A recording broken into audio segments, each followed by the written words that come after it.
पाहणे माझ्या दिशेला टाळते आहेस तू, भाळते आहेस की सांभाळते आहेस तू.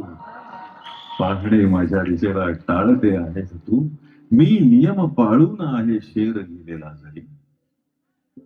मी नियम पाळून आहे शेर लिहिलेला जरी, दाद देताना नियम का पाळते आहेस तू, भाळते आहेस की सांभाळते आहेस तू. आणि दाद नाही देत तू, पण कल्पना नाही तुला. म्हणजे कवीने एकतरी जातीवंत ओळ लिहिली असते, दाद निसटते, असं रोखून नाही होत.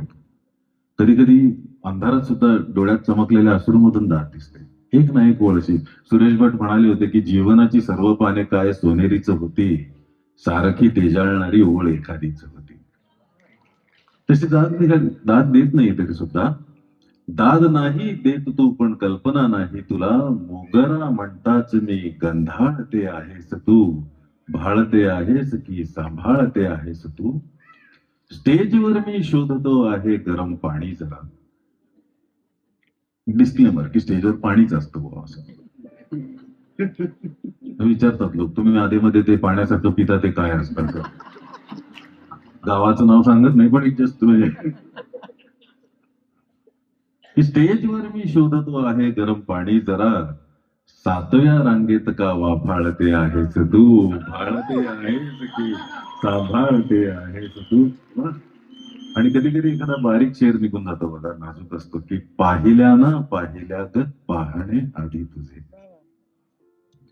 पाहिल्याना पाहिल्यागत पाहणे आधी तुझे, मग मला डोळे मिटून न्याहाळते आहेस तू, भाळते आहेस की सांभाळते आहेस तू. याच साठी येथले मी दीप मालवले सखे. याच साठी येथले मी दीप मालवले सखे. रंग मंदिरामध्ये तेजाळते आहेस तू. आणि लोक असताना किती घाई करत होतीस.